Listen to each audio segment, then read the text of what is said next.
Welcome back. Welcome to Decision Space, the only show to take place right here, in the space between the turns in your favorite games. I'm Jake Friedman. And I'm Brendan Hansen.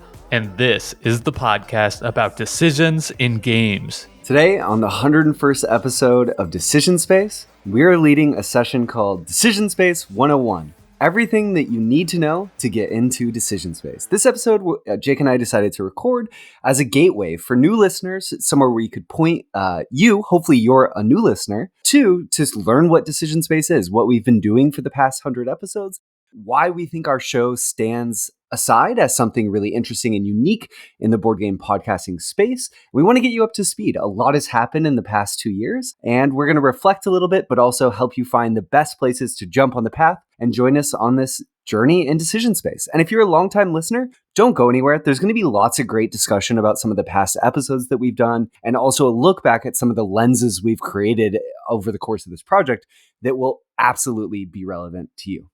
And we'll be counting down our top 10 favorite episodes that we've ever done on this episode as well. So that should be fun. And if you're a new listener, welcome to Decision Space. Yeah, Jake, I feel like the best place for us to start is with this core question that you posed.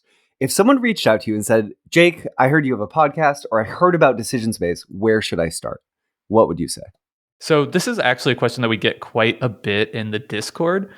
So I think there are 3 really good answers to it. So I'm curious to hear what you have to say as well. But for me, I would say if I was pointing somebody to one single episode, I would point them to Games Our Agency is Art, episode 67, where we interviewed philosopher C.T. Nguyen. I think that's just a really intriguing place to start. That kind of gets at the core of sort of what we're trying to accomplish with this show, even though it sort of stands alone as like this wholly unique episode. And I think that is the place to start, especially if you're like, what are hobby board games? You know? So I think if you're like a brand new listener, brand new to board gaming, that would be the number one place to start. If you are already a hobby board gamer, place I would direct you would be to look through our catalog of episodes and pick the board game that we've done a deep dive that you enjoy the most, that you are most knowledgeable and proficient in. Pick that and listen to that deep dive episode. And I think that will be a great way for you to sort of understand what we're doing here through your knowledge of that game, and probably also figure out if this type of deep dive that we do here is something that you find value in and enjoy listening to. And then number 3, I would say, if you're a fan of somebody that we've interviewed outside of ourselves, whether that might be C.T. Nguyen or Jamie Stegmeyer of Stonemaier Games, Paul Solomon, designer of Honeybuzz, or Gnarly Carly Gaming, like picking an episode with one of those folks that you might already have some context with, whether through following their content or playing their games, might be a great way to sort of like jump in and see what we're all about too. So those are my like 3 distinct starting points for a new listener. I think that's perfect, Jake. And you sort of captured it. So I'll just add that if you're totally new to Decision Space, take 2 episodes. So we really do 2 primary episode types. We do these board game deep dives. That's your peanut butter. So you want to get in there and enjoy the peanut butter, explore the games that you know well at first. And then I really encourage you to dip into some of the games that you don't know, and maybe exploring them from alongside us in one of these episodes will help you learn if you're interested in the type of decisions that games offer. And then there's the chocolate episodes, the topical discussions where we talk about things like objectives in games or theme. And we're going to get into our favorites of both of these episode types as we continue this discussion. But I'll say if you're trying out Decision Space and you've come here, try the peanut butter and try the chocolate. Hit a topical discussion and hit a game discussion. So you need both. It's the whole Decision Space package. And that's what makes it special.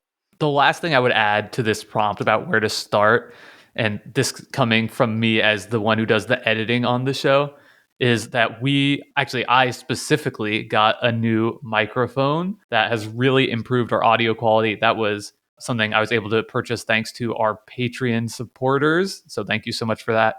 And that really increased our sound quality starting in episode 75. So we're going to be talking about episodes that date all the way back to the beginning. And I think there's tons of valuable discussion starting right with episode 1. But if you are somebody who, you would know this about yourself, are an audiophile, really have a hard time listening to things that aren't like up to super high quality standards, not that the other ones are unlistenable, episode 75 and on is where we really increase that audio quality to a place that I'm much happier with. That's great, Jake. And I will say, I don't think any of those earlier episodes are unlistenable by any Definitely stretch of the not, imagination. Yeah, there's good audio content quality from the start, but that upgrade really does make a difference. Now it's just like Jake's in a studio instead of being in a car.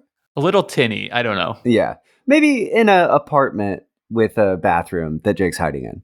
Let's call it that. Okay, that sounds good. Great. So I think at the outset too, Jake, we should really reflect on the mission of the show, what we've been trying to do for these last 100 episodes, both as a way to sort of cue in new listeners and then also just talk about where we're going and what we want to do going forwards. So I think the most important question to kick things off is why decisions? Why is this a podcast where the primary lens is analyzing decisions in games specifically? These games are big. There's so many things that people could focus on. So why'd we pick decisions? I think for me, it comes down to a couple of factors. Of course, always a couple of factors. The first being, I think that it is something that differentiates us from some of the other podcasts that are out there. There are so many amazing podcasts that I know and love. I'm not going to try and name all of them, but I'm sure if you're listening to this, there are probably other podcasts in the board gaming space that you listen to as well, or at least are familiar with, that really do a good job of like covering new hot games, right? What people are playing now. And a lot of times those reviews just focus on sort of the theme, the value, the mechanics, and the general feel of the gameplay, just to kind of give you that general impression. But they don't really dive deep into the actual decisions you get to make in those games. So I think that was important to me as sort of strategically to differentiate this show from others that are already out there, but also because that's just how I think about games, right? That's naturally the way that I approach board games, the ones I play, and the way I've always sort of talked about them from day one. So I think it fits with who I am too, as a game player and someone who likes to explore this hobby space. Yeah. And I'll just add that I think that decisions are so much of a reason why we often enjoy games. But like you said, Jake, it's not always when we discuss media, when we're coming from different forms of entertainment, whether it's watching movies or reading books, we develop a lot of language to discuss that media experience, whether it's talking about, sort of the pace of it or how visually it impacts us. And I think that because of that, humans are really good at discussing those aspects of art and entertainment, board games included. But I think that board games certainly are a unique form of entertainment in the fact that they have decisions. Lots of hobbies have decisions in them. But I think that they're an aspect of games that make games feel special. They're so emphasized in games. And I know I personally wanted to develop a richer toolkit for discussing different types of decisions in games and how games impact and influence how I experience them.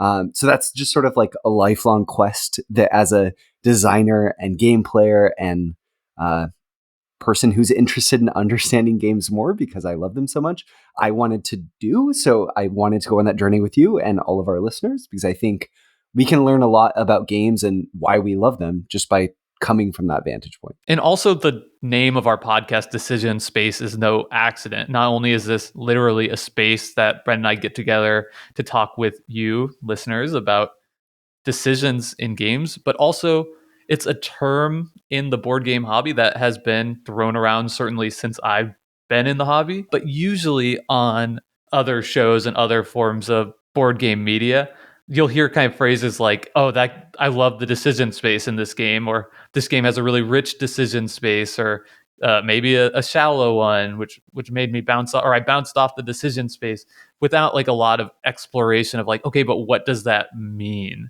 So I think part of the quest is just to sort of answer that question and like you're saying, add some terminology that can help us convey more of those thoughts and feelings to the audience.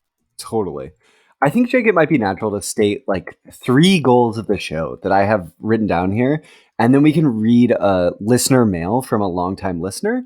Because sometimes it's easier to reflect on what you're doing by listening to what someone else says you're doing. And if it's really succinct, it can be great. So we're going to do that. Here's the 3 goals, Jake. And then you can sort of maybe confirm if you're on board with all these 3 goals. So number 1, leverage the lens of decisions to better understand games, how and why they work. That we just kind of covered. I think that's clearly a solid goal of this show. Number 2, create evergreen deep dives of games that capture the essence of playing a game and unpacking their decisions. Yeah, 100%. We do that all the time on the show. It's like 50% of the episodes we've ever made. I think that's something I really want to like credit you with. That's something you've really driven from the beginning of making sure that we are creating something that is evergreen, especially with the deep dives. And sometimes the topical discussions, we might talk about some of these episodes later of like, I just went to a convention and played these 19 games. That might not hold up as well in 5 or 10 years. But when the episode is like, this was my experience learning Tigris and Euphrates, and now what we think that decision space is after so many plays, that really is something that holds up over time. Yeah, and I think that was a stated goal, like you said, from my part from the beginning, just because it does allow people to go back and check out those episodes. And I think it might be of interest to note, too, that how we talk about games will shift over time. So interestingly, it kind of becomes some interesting artifacts maybe of how we even see games and approach them. And I think my goal, and your goal, too, to some extent with those episodes, Jake, is you should just be able to listen to one of those episodes, even if you've never played the game, but walk away from it saying, oh, I think making decisions in this game would feel this way. And then that's a win for me if listeners could. Yeah. And to put an even finer point on it, as we explore decision space, sort of a sub goal there would be that somebody could listen to our episode and think whether or not this is a decision space that they would want to seek out and explore on their own. Yeah. Compared to other shows that are offering other vantage points and perspectives that help people understand if they might like a game based on the things they're looking at. Like, can we do the same, but from this lens of decision focus? Totally. Okay, here's the final one. And we've talked about this some already as well, but I just want to make sure it's stated up at the top. Equip ourselves with the language and perspective on why we enjoy games, some games more than others, from the vantage point of decisions specifically. That sounds good here. Jake, do you want to read Up Manatee's listener comment? Sure. So as Brendan mentioned, we're going to read just a little bit of listener mail to give the perspective of one of our longtime listeners and Patreon supporter for their experience with decision space thus far. So this comes from Up Manatee in our Discord. If you ever want to join our Discord community, we have a very active community we're incredibly grateful for. That is really, truly a supplement to this show. All the episodes we talk about have discussion that extends beyond just the podcast into the Discord. And a lot of times I feel that the best insights come there in sort of the subsequent conversation. That really helps push our understanding and thinking too. So the link to that is, as always, in the show notes of the podcast. So we would welcome all new listeners to join us there and jump in that discussion. But anyway, this is Up Manatee's comment. They say, I started listening to the podcast at the Underwater Cities episode, discovering it since I'm subscribed to that game on Board Game Geek. I'm really drawn to the pod because it's similar to one of my favorite parts of the hobby, the post-game debrief. Not because I want to try hard, but because I think it's super fun to analyze games and experiences at a slightly deeper level. It probably comes from years of MTG, where you get to chat about thoughts and musings in between draft rounds or on forums. That's a background that we both share as well.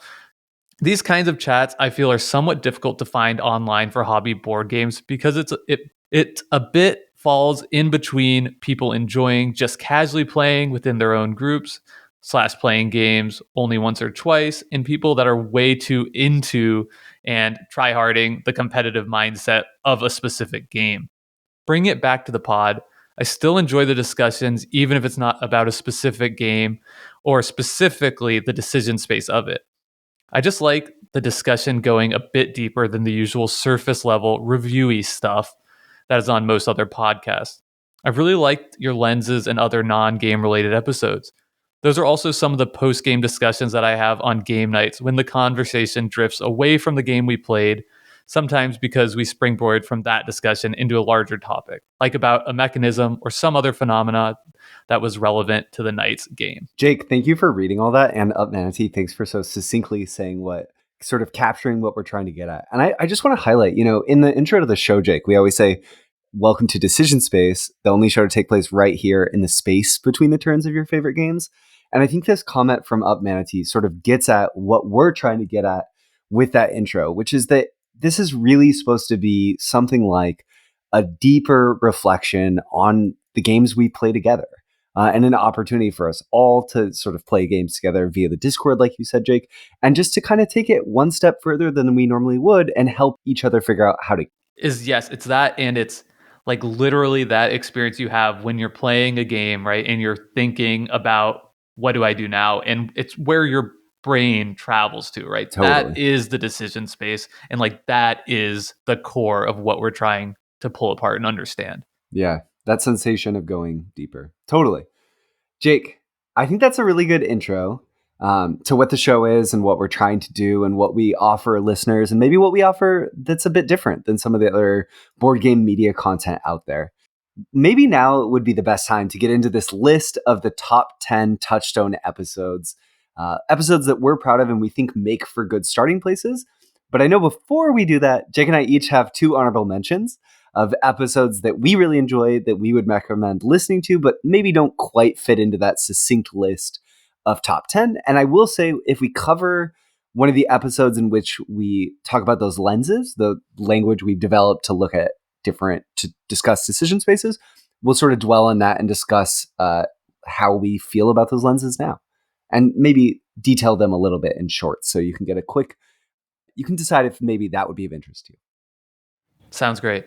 So I'll get started with my honorable mentions briefly. And my first honorable mention, probably a surprise to nobody in the Discord, but it is episode 29, The Sport of Kickball. And this would be a little bit unfair to include on our top 10 list because it's one of the very few episodes that Brendan wasn't on. But this podcast episode holds a really special place in my heart because just the way it came about was very different rather than recording virtually with a Zencaster room like we're doing now. I was actually sitting in the living room of a friend's house back home in Lawrence, Kansas, with two very good friends of mine, and also who happen to be two of the best kickball players in that entire community and the world. And we just sat around and tried to apply the same decision space lens to a sport that the three of us knew intimately well. And I think the results were really fun and exciting. I mean, I just had a blast doing it, and it's something I want to do more of with this show. So it's a unique episode in that it's obviously not covering a board game, but I think it proves as a case study that this same lens could be used to apply to other types of games besides just ones we play at our table, and something I want to continue in the future, potentially with a disc golf episode, or some others like it. Nice. Yeah, I think that one awesome thing that I remember about that episode it is definitely a conversation from people who love the game of kickball, the sport of kickball, and that reminds me so much of our coverage of hobby board games in a way that's sort of, I don't know, it's just heartwarming to hear people who love something so much talk about it and to get insights into it as an outsider. And I am an outsider to the game of kickball. Yeah. And my next honorable mention is episode 68, reviewing 14 games and our Geekway convention recap. And this is all just a personal bias pick where it was really fun for me because I just had a weekend at the Geekway convention playing all these different games. And it got to be, it was sort of the Jake show on that week's episode where I got to basically get interviewed by Brendan and talk about these experiences that I've had with all these games. And I think it's another fun and unique episode. It's really a closer approximation of sort of the more reviewy type content that Up to Manatee was talking about above that isn't typical of our show, but I think any opportunity that we just get to like cover a bunch of different games is kind of rare for us, and I think it's always exciting when we do it. So that was a really fun one. Where if you're interested in just hearing our thoughts or my thoughts specifically on a bunch of different games, that's a good one to go to for that. That's a great episode too, because Jake, you mentioned some of the games that we would go on to cover on the show. Like you played Bonfire at Geekway and you played Rift Force at Geekway. So I think that episode could lean to more listening if you're interested in some of the games we discuss. So All right, Brendan, let's hear your honorable mentions. okay, so my first honorable mention is a recent episode 97, which is the deep dive into BattleCon, the tabletop fighting game for 2 players with advanced options for more. Jake and I recommend this episode because what you'll hear is unbridled passion from 2 people who really love that game and also enjoy games from the genre it's emulating quite a bit. I think that it is an episode, if you have any interest in sort of classic 2D video game based fighting games, it's a great one to listen to because Jake and I sort of talk about how BattleCon matches or deals with adapting that genre to tabletop and some of the challenges that go along with adaptation and how BattleCon sort of crushes the ball out of the park in terms of adapting something else, but creating something new that's respectful and thoughtful and additive in what it's trying to really try to adapt. Yeah, I agree. It's a really fun episode, and it was really validating too. We posted a link to this in the Level 99 Games Discord, and they're like for their BattleCon enthusiasts. And it's always kind of nerve wracking when we share our episode deep dives with like an audience that's way more knowledgeable about the subject matter than we are. But in this case, the group really responded warmly to it and kind of, gave us the feeling that we got it, which isn't always the case. Sometimes audiences are pretty harsh when we come through. Not that we are claiming to be experts at all, but it felt good to get that feeling of like, oh, we did this right, Totally. at least in their eyes. Yeah. My next episode that I want to recommend is another game episode. This is episode 79, a deep dive of The Isle of Cats. This is a polyomino tile laying game in which you're trying to rescue cats from an island and fill up your board. I think this is a really strong episode because it's a game that Jake and I knew was very popular, but I think both went in thinking it might not be a game for us. There's a lot of systems in the game that all interlink, and it makes the game a bit of a bear to learn. Feels like there's a lot of things between you and what you're trying to do in the game. But it turned out that Jake and I both actually quite enjoyed the Isle of Cats.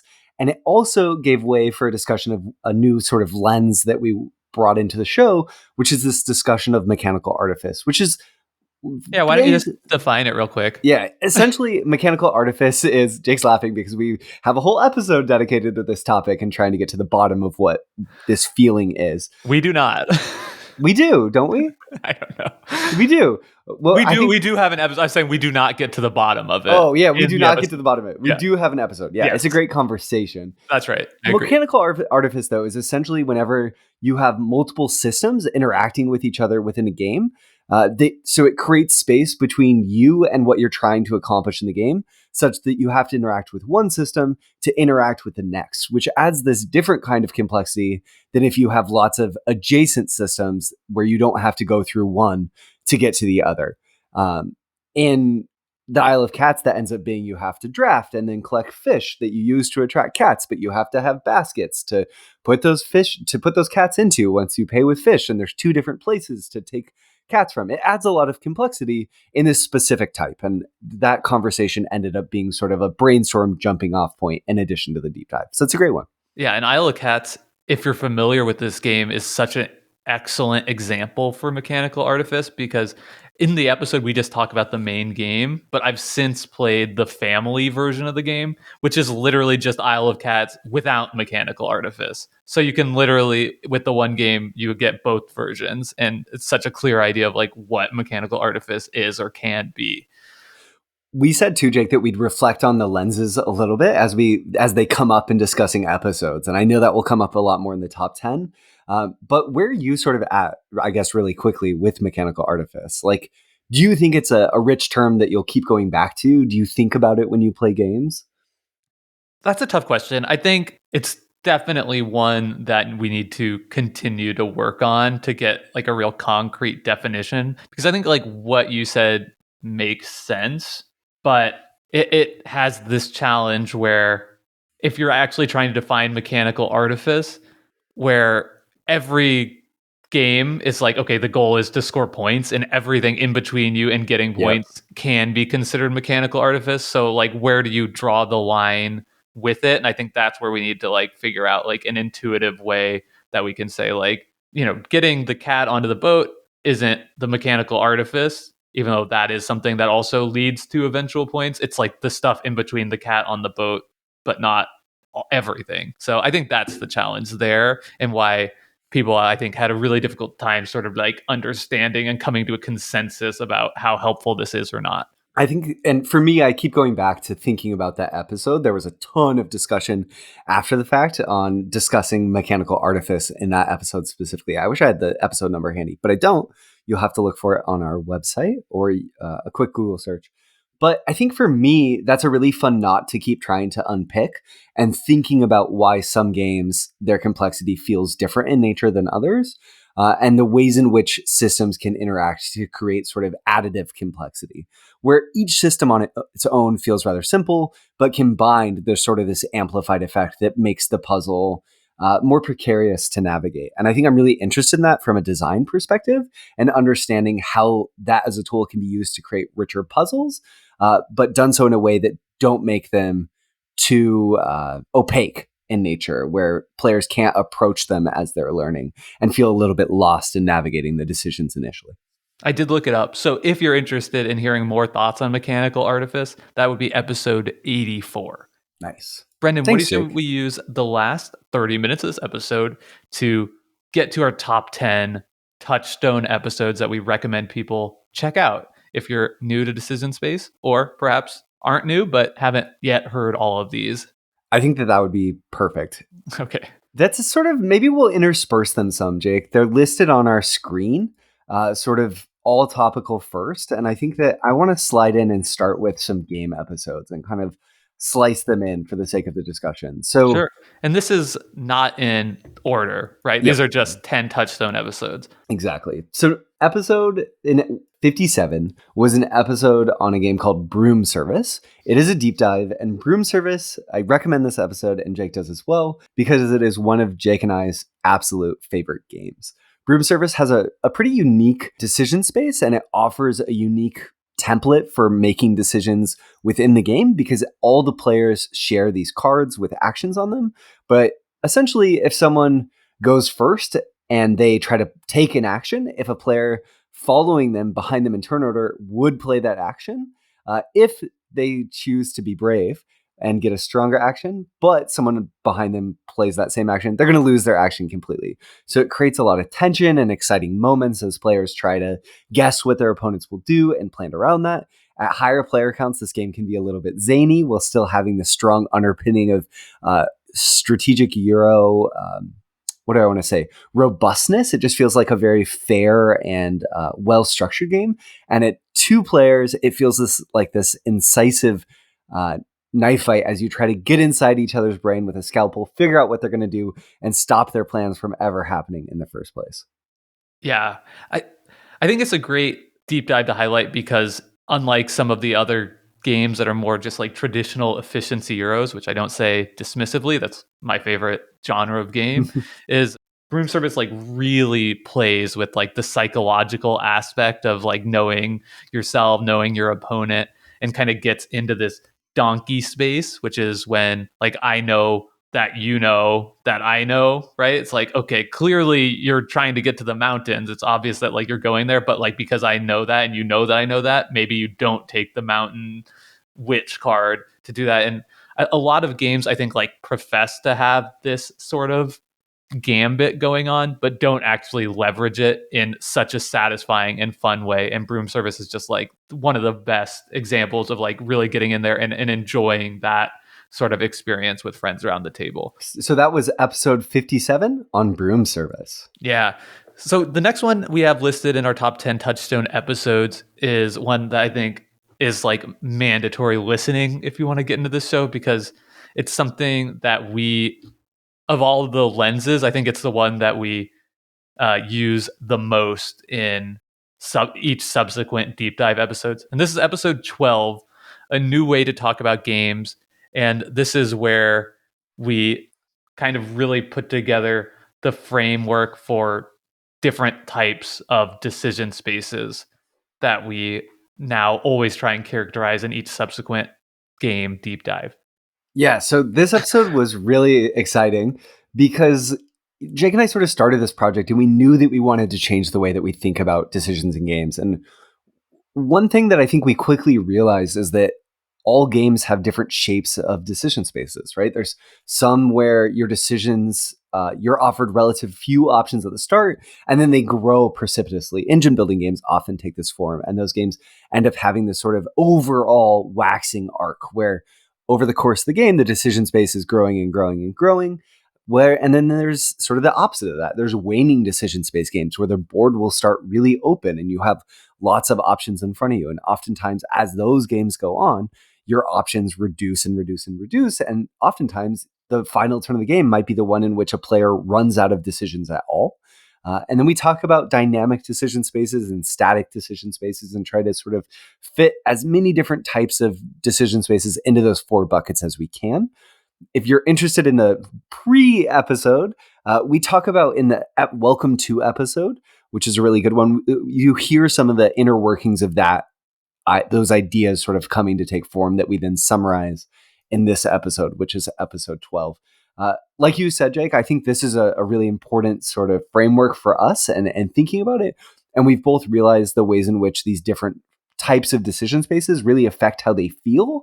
I think we also have realized as time has gone on that you can't always fit games super cleanly into one category, that lots of games have sort of different systems that are going in one direction or another, and what that makes the predominant feel of the game feel like sometimes is tough to parse. But I think that this is a really good starting point for discussing games decision spaces, and it always kicks off an interesting discussion for us. Yeah, to our goal about like helping people understand if this is a game they might like or not like via exploration of the decisions in that games. I think the shape of the decision space has been like so key and helpful in that, because I've definitely realized there are certain shapes of decision spaces that I'm more likely to like than others. So like for me, I really tend to like waning decision space games in general. And we've even like, with help from listeners in the Discord to flesh out these topics, we've even like been able to identify more specific shapes. So like a punctuated waning decision space game,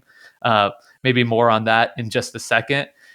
I've found is a decision space that like almost always I'm going to like really really enjoy, and I've after kind of exploring that and realizing it, and then like comparing it back to my top 10 favorite games of all time, like, oh wow, like many of these share the exact same decision space shape.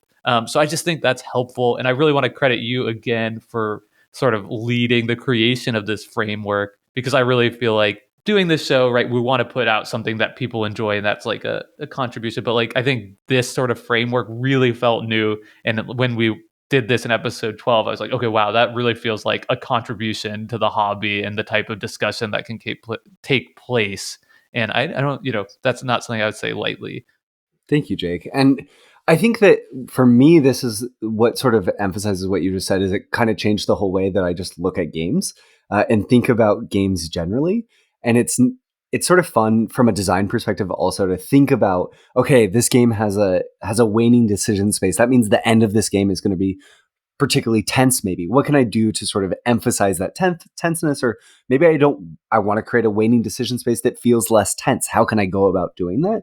It sort of gives you a way to think about the experience of playing games just based on the shape of the decision space, that's transferable in a way that you can learn more about games generally just by taking a step back and viewing it through this lens. So here, it's definitely something I'm really proud of. And I think, like Jake said, mandatory listening, episode 12, a new way to talk about games.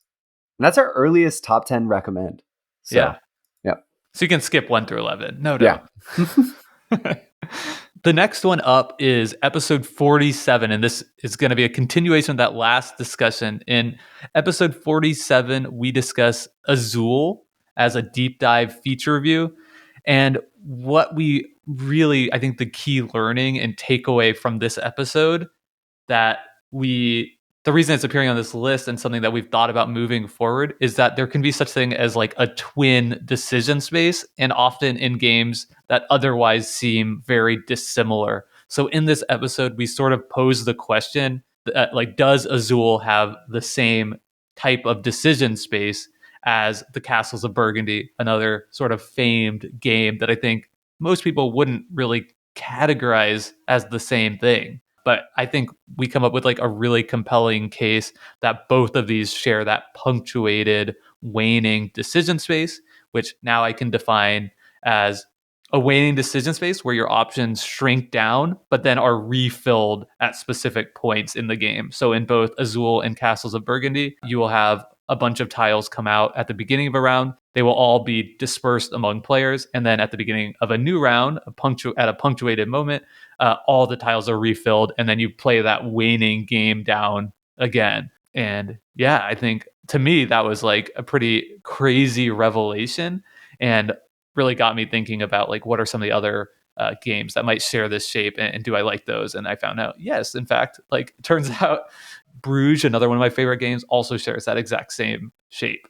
Yeah, I think that this episode would be a really insightful second listen after that first one as we sort of delve into the topic more. And I think Azul in general is just a great starting point because it's a simple enough game that you can really get under the hood and unpack the decisions in it, which we also do in that episode. And that's kind of one of the goals that we try to approach, especially when we cover simpler games on the show. Awesome. Okay, so that was episode 47, Azul.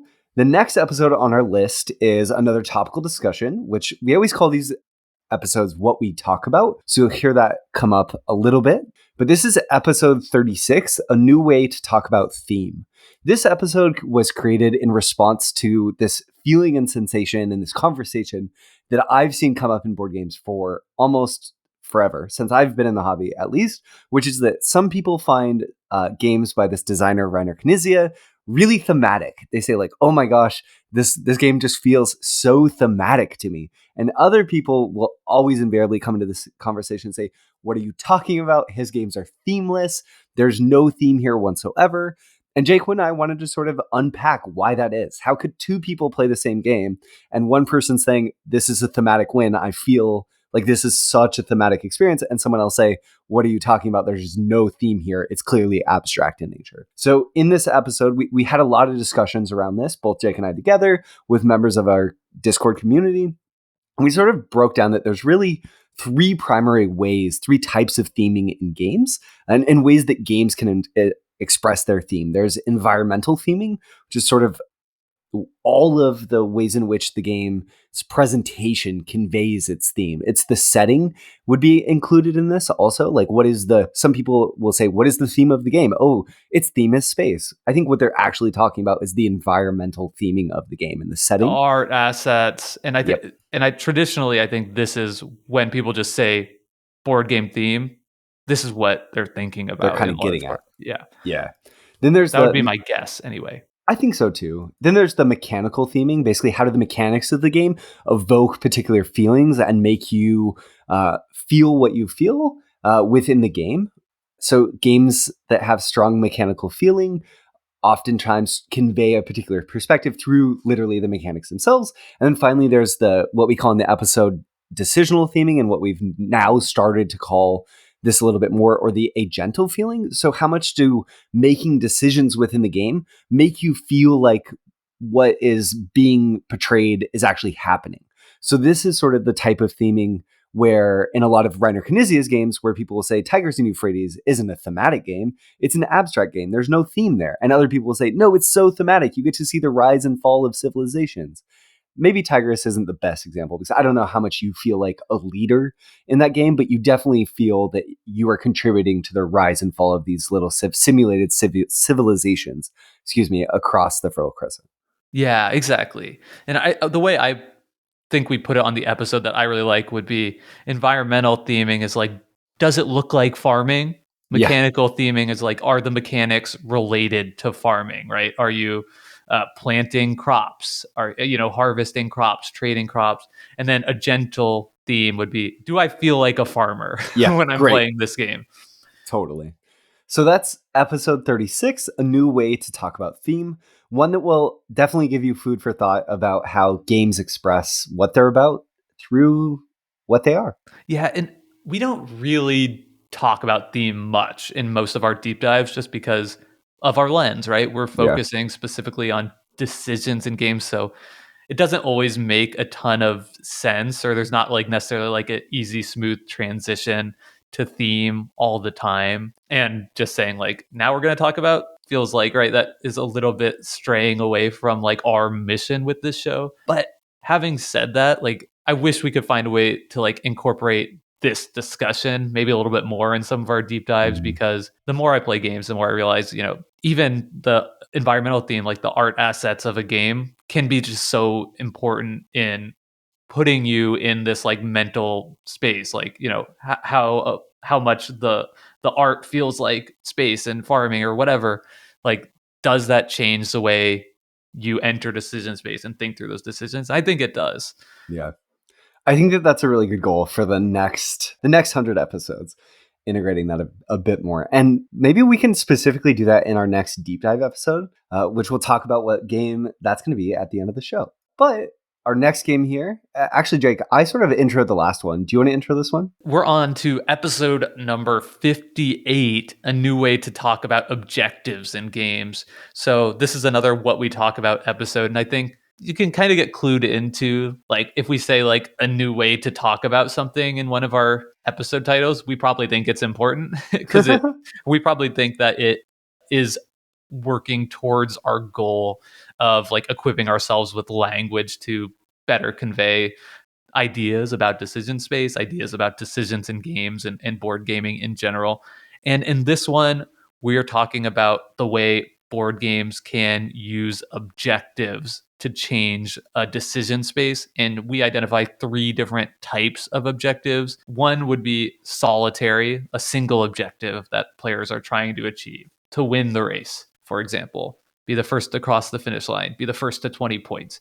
A juxtaposed objective would be two objectives that players need to work towards, but that don't They're mutually exclusive. mutually exclusive. Thank you. And then finally, overlaid objectives, which would be two or more objectives that players can work towards, but like one achieving one might also be helping you achieve a secondary goal as well. And that different type of objective design really changes the decision space, right? Because if it's a juxtaposed objectives game where you have to choose path A or path B to score points, that comes with really different types of decisions than a game that has all overlaid objectives where you're trying to accomplish lots of goals all at the same time. And you're trying to find the most efficient way to meet lots of different criteria that leads to a very different experience of making decisions in that game. And within this episode, again, this is episode 58, a new way to talk about objectives in games. We go through lots of game examples and sort of use popular games to talk about games that feature primarily solitary objectives or primarily juxtaposed or primarily overlaid. And we talk about some games that actually offer sort of hybrids of both and how that changes the experience of those games as well. So I really recommend you go listen to episode 58, a new way to talk about objectives in games. This is the lens that I still think about all the time. It's not the driving force when I'm thinking about a game, but invariably when I'm learning a game and I'm thinking about the objectives in it, I sort of go to this framework and I sort of say, oh yeah, these are sort of juxtaposed objectives. And I find that I sort of lean towards games that have overlaid scoring opportunities. I like the puzzle of trying to efficiently pursue a few different point scoring outlets at once. Yeah. One thing that people often say when they're new to our show or new to our Discord is like, "Oh, I found you because I was like wanted to learn strategy for like terraforming Mars, or like I wanted to get better at underwater cities, so I looked up your podcast on it." And that's definitely not explicitly a goal of our show of helping people get better at games. Like, we never claim to be expert levels at any of the games that we cover, but maybe with like very few exceptions. And while that's not like an explicit goal, I think some people have found that some discussions have helped them. And I think that this episode might be one that can help Mhm. you it's kind of like a general lens that you can apply to any games that might help you like think about your strategy and reformulate your strategy in different ways. Like, can you identify what type of objective the game has? And if so, you can use that to inform the decisions that you make in a kind of a way that I think is unique to some of the other lenses that we've done. Totally. So it's episode 58, a new way to talk about objectives in games.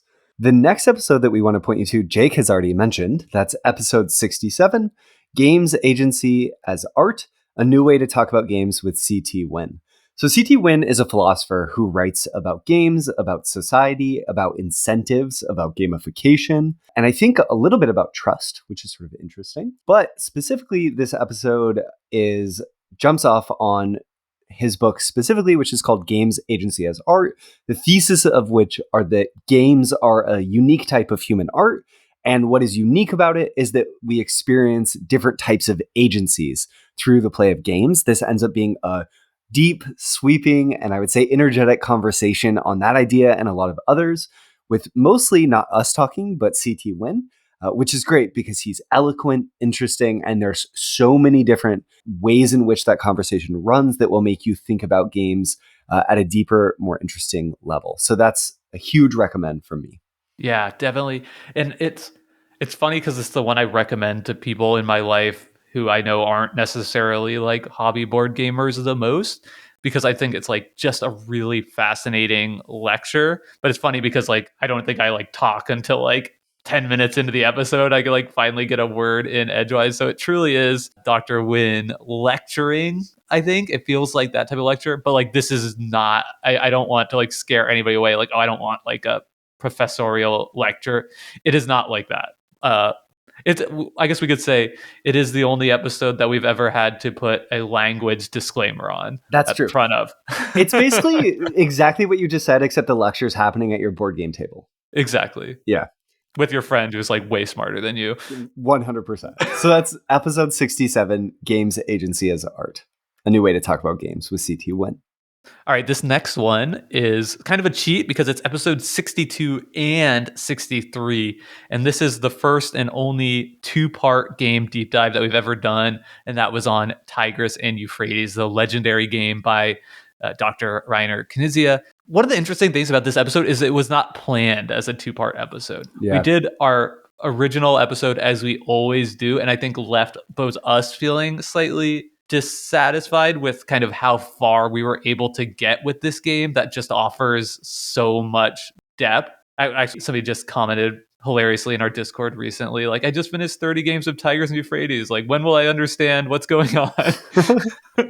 and that was pretty much the experience I had trying to learn this game. So the first part of this episode is really like me grappling with the learning experience of Tigris and Euphrates. And then based on kind of our own interpretation of how the episode went and follow-up conversation with people in our Discord, we decided to do a part 2 where we could kind of get deeper into the decision space exploration that we had kind of intended in the first episode but didn't get to. And I think together the pair ends up being like a very unique episode series for us, but end up working out really well, so much so that it's something we want to try and potentially do more of in the future to really like give these games, especially big games like this, the time and space they need to breathe.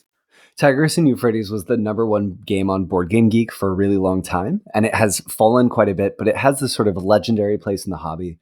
So in that episode, I think Jake and I were doing our best to also sort of contextualize the game within history.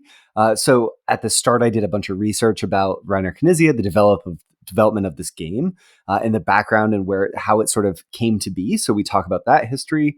And then, like Jake said, it sort of ends up being this perfect foil between someone who really loves the game, me, and someone who had a pretty painful experience learning the game, but I think wanted to explore it really deeply and is sort of grappling with why maybe that game doesn't completely align with more modern sensibilities in a way that reveals some really interesting things about just decisions in games generally.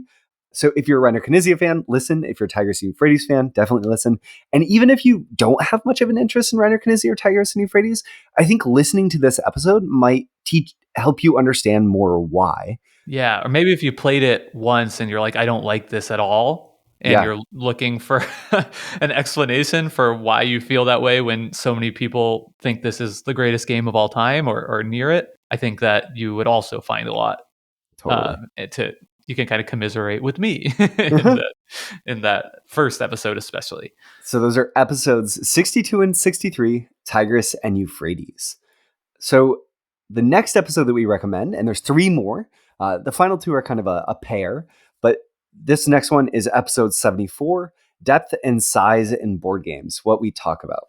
So basically, Jake and I, for a long time, had sort of danced around this topic, which is that when people talk about decision spaces, they talk about, oh, that feels like a really big decision space, or that feels like a really deep decision space. And Or we did that a lot in the early episodes too. Yeah. exactly. And I think we wanted to make more specific the conversation and our language on the show about those topics. So we went and explored conversations that had already happened in the academic space on depth in games. And we talked about size as well, talking about concepts like decision space tree size and branch factor. Nodes. We got Nodes, exactly.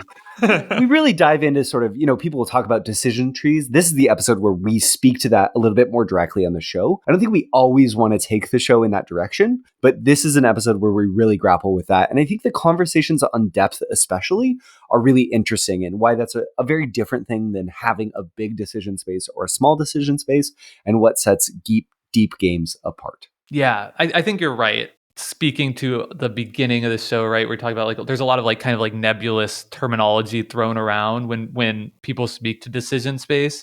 And I think like this is like a deep decision space is one that comes up a lot. And it makes sense because when you play a game, that's something you're hit with right away. When you're like starting to make your decision, you're like, oh wow, there's a lot to think about. This must be like a really big decision space. So I think it's Yeah. impossible for us to have the lens that we do with this show and ignore this concept entirely. But I think this is our effort to like sort of, since it's something we're going to continue speaking to, let's like try and understand more what it means and what we're actually thinking about or what factors actually create that experience of big or deep decision spaces. Yeah, absolutely. So that's episode 74, Depth and Size in Board Games. And the last two, we'll pair them together because they are a pair of episodes, is episode 48 and episode 98. So these are our two end of the year sort of blowout where I think we do something that's pretty unique to our show where we look at all of the games that we've deep dived throughout the year and we rank them. We create a list of our our least favorite, all the way up to our favorite decision space / game of the year. And I think these episodes are important. So episode 48 was when we did that for 2021. Episode 98 is one we did for all the games we covered in 2022. And I think the reason that these episodes are important isn't just because they're like a ton of fun and we get to like argue and debate with each other since our lists are consensus, right? So you'll see our biggest disagreements of the year and that type of thing. I think they really like give you a better sense of who we are in our taste in games more so than you get out of just like the individual episodes because it really forces us, the reality is we try and cover games that we like more so than others, right? Because we're going to be playing these games a lot. So we want to pick something that we at least think we'll enjoy. So we really genuinely enjoy most of the games we cover on the show by design. But when it comes down to like ranking them against each other, you could have, 15 games that you rated on the show between like a 7 and 8 and now like 15 apart from each other feels like a huge difference, and it really is if you're going to be picking between those games for a game night. So I think for all those reasons and the fact that like if our taste, perhaps you can use us to help guide your game playing decisions as well. I think they're essential listens. These episodes are great too. I will say you don't have to have played any or all of these games to enjoy these episodes. Jake and I, when we're discussing the games, always give a quick summary of what the game is, how sort of the rough structure is before we sort of reflect on our thoughts about the game. So these episodes are a natural way to sort of learn about every game we've covered on the show so far, at least up to these stopping points. and then see if there's more episodes that you're interested in. I always have a blast recording these episodes with Jake, and they're some of our most listened to episodes. So they were sort of a no-brainer inclusion here. And I'm already, the beginning of 2023, I'm already looking forward to next year's episode. Me too. And it's like, we're not really like hot take people. I mean, sometimes we have hot takes on the shows, but that's not like what we're going for. We're not trying to be like, divisive, attention grabbing. Like, that's not part of our marketing plan. For better or worse. Right. Yeah, maybe that's why we have such a meager following. No, we're super grateful for all our listeners. But in these shows, it's like you can't get away from it, right? You come up with your list and you're like, oh man, that's at 26 for us. People are going to be pissed about that, We put Agricola where? Exactly. So I think for that reason too, just like those like moments that inevitably come out of these, they're a fun listen. They're also cool because we get to talk about our favorite designers. So I'm not going to spoil anything, but definitely check out episodes 48 and 98. We rank all the games of 2021 and 2022. Jake, that's Decision Space 101. What do you think? The last thing I wanted to tell new listeners is the other thing we try to do that I think is slightly unique to our show is we try and let our audience know ahead of time before we cover games. And we call the people that like to play games along with us so that they can get a little bit more out of the episode, our pre-planners. And we have, and these are people, that just play games on their own to enjoy it. But also sometimes there are people that like to pop in our Discord and play games with us to help us prepare for the episodes, both through playing games and offering their insights. So we're grateful for our pre-planner community. So if that sounds like something you might like, you should know that next week we'll be covering Renature by Wolfgang Kramer and Michael Kiesling. That is available to play for free on yukata.de, a website that offers many awesome digital implementations of board game.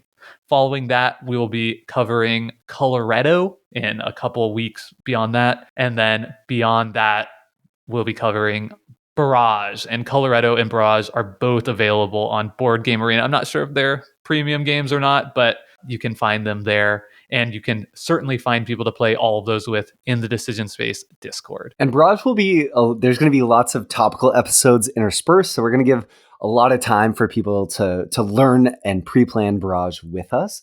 But we wanted to put it on the horizon as it's a pretty big game. And that's one where we're thinking maybe we'll do a double episode and really dive deep on that one, as it's a game that has a pretty big following and it sits pretty wide on the table. It's a hefty one. Yeah. Cool. Well, that's it for Decision Space 101. I hope this gives you a really good idea of what we're about, and perhaps you found at least some of those Touchstone episodes intriguing. And if so, I highly encourage you to check them out. And of course, if you're a longtime listener, perhaps if you feel the urge to recommend Decision Space to your gaming group or friends or family, send them here to Decision Space 101 as a launching point. And if you'd like a list to all of the episodes that we talked about on the show today, you can go to decisionspacepodcast.com/decisionspace101, and we'll have a full list and episode summary for today. So really conveniently, you can jump between listings on our website for all these episodes and listen to them there if that's convenient. As always, there's a link to our Discord in the description of the show. We encourage you to join it. And then also you can find Decision Space on Board Game Geek just by Googling Decision Space Board Game Geek. We always try to create a blog entry for every episode we make. So there'll be a list of the episodes we cover there as well. We're also on Patreon at decisionspacepodcast.com/Patreon. We're just 4 Patreon short of our 25 patron goal. So if you're incentivized to help us out financially, all that money goes right back into the show. And we are grateful for all of our patrons. And the last thing to do here is just to thank Hembry for their hit song Reach Out, which we use as our intro and outro music. Thanks so much. Bye. Bye.